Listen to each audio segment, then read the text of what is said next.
Hey guys, it's Alex here. Wanted to record a video just on my experience when I was in Ukraine and what that looked like. I think a lot of people will find it interesting to hear about what happened, where I was for the past 2 years, and where I am today.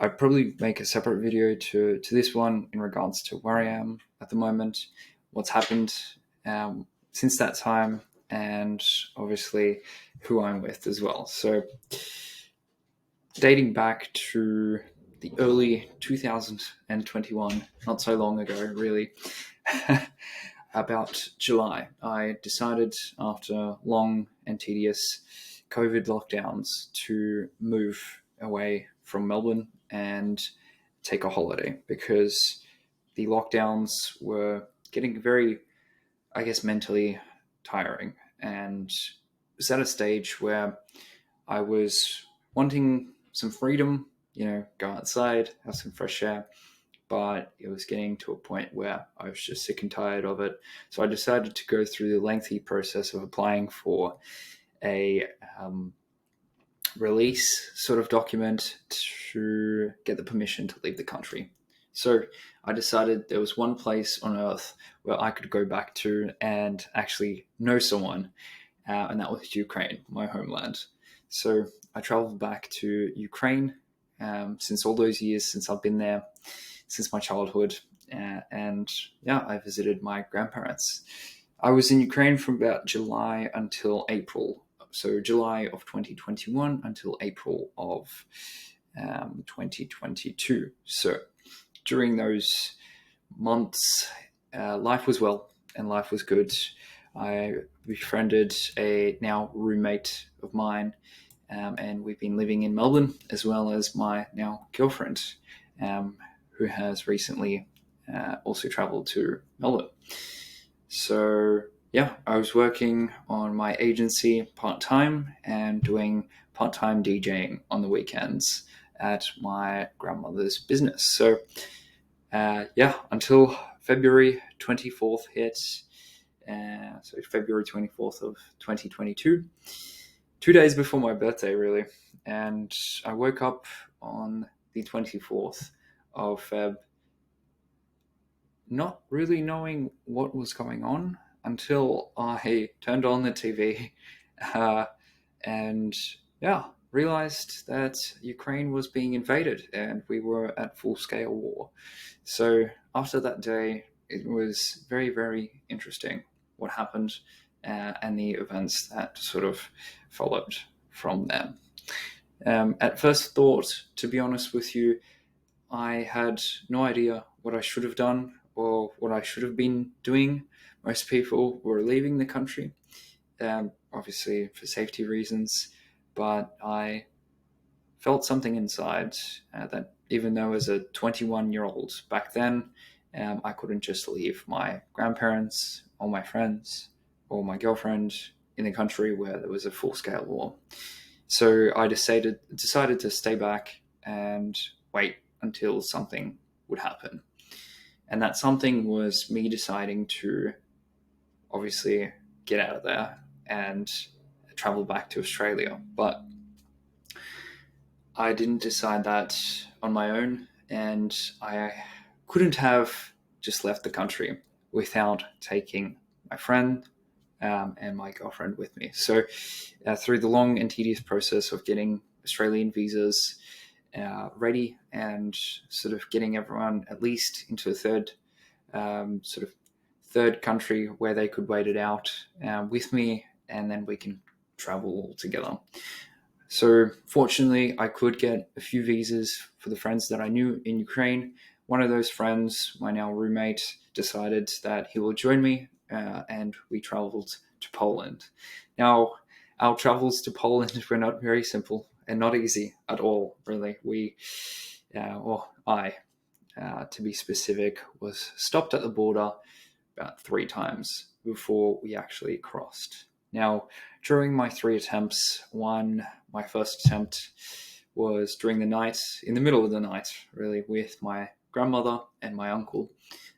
We stood in line for hours just waiting to try to cross the border. Now, to tell you what that felt like of waiting for hours and hours, and then in just the span of like 10 seconds being turned away because I am a Ukrainian citizen, and stupidly enough, not predicting or even thinking that there would be a war in Ukraine, I entered the country with my Ukrainian passport.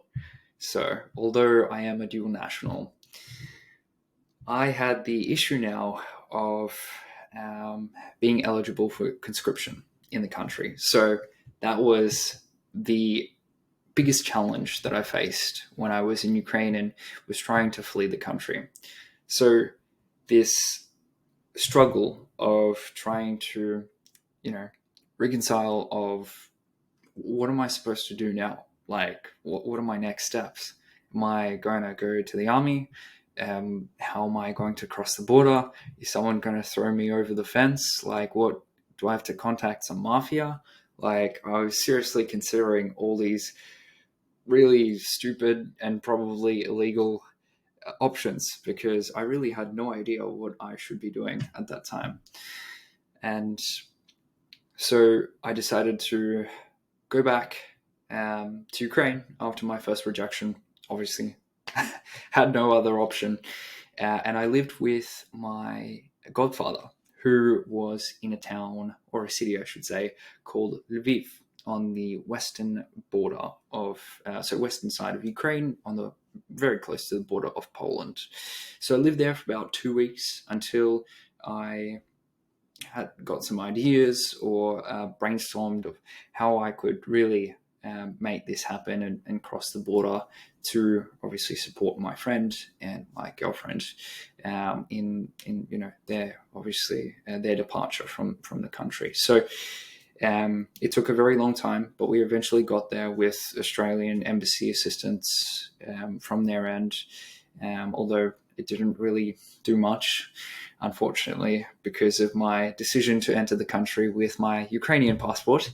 But nevertheless, I had to go through very extreme lengths in order to cross the border. And those extreme lengths involved me doing something that I really didn't want to do.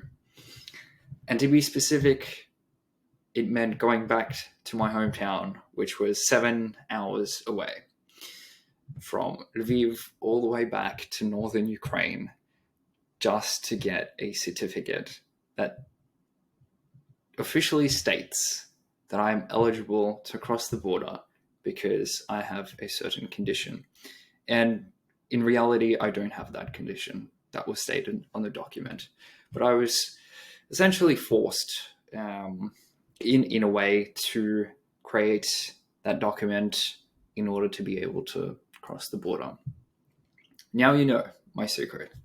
That was the main challenge that really kept me from crossing the border, obviously, within the first try. So my second attempt, I failed.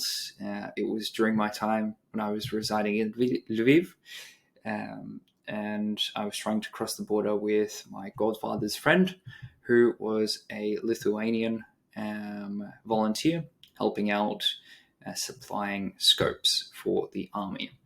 Now, he was very kind enough to let me obviously join him in his journey back to Lithuania to resupply and again make his trip back. So I decided I'd take the risk again and hopped in the car. And who knew? I got rejected for the second time, which was ridiculous because I was now stuck at the Ukrainian border with a stranger and with no one that I know, about 2 hours away from Lviv. Great. How do I get back? So kindly enough, he drove back all the way back to Lviv, dropped me off, and was on his way. I made my way back to my godfather's place in the center of Lviv, and from there I was pretty much in a state of complete confusion, because at that point I had no idea what I should have done or should be doing. So I contacted my grandparents, and after long discussions, it was decided I should come back to our hometown indefinitely and stay there until we could figure out some sort of solution. Now, the certificate that I was talking about earlier, that was the only solution. At the time, that was viable and the only solution that we could think of. I won't go into detail of what happened during the process of obtaining the certificate or how we obtained the certificate. Everything was done legally, and it was just, I guess, not something I would ever want to repeat or do again or go through, because it was quite grueling, to be honest. So yeah, that was my experience and the biggest challenge of leaving Ukraine. And to this day, I remember it very, very well, because my grandmother was present when we were obtaining the certificate and getting all these documents done. I'm very grateful to my grandparents for being able to obviously help me and assist my friend and my girlfriend in leaving the country. Unfortunately, they are still in Ukraine because they do have a property and a business that they run that they can't leave behind at the moment.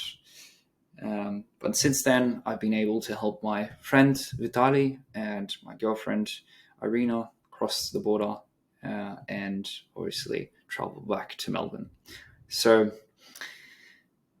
I guess everything now is much better than it was 2 years ago. It's been almost, exactly 2 years now, which is mind-blowing that it's been so long since. But that concludes my first video, and I just want to say that these experiences, they really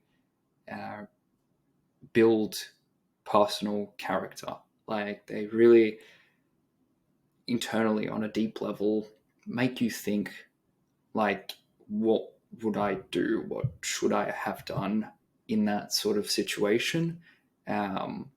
Whether you're a citizen of that country where the war is going on or not, whether you have relatives, friends, someone that you love within the country, how can you help them? And that was my first thought.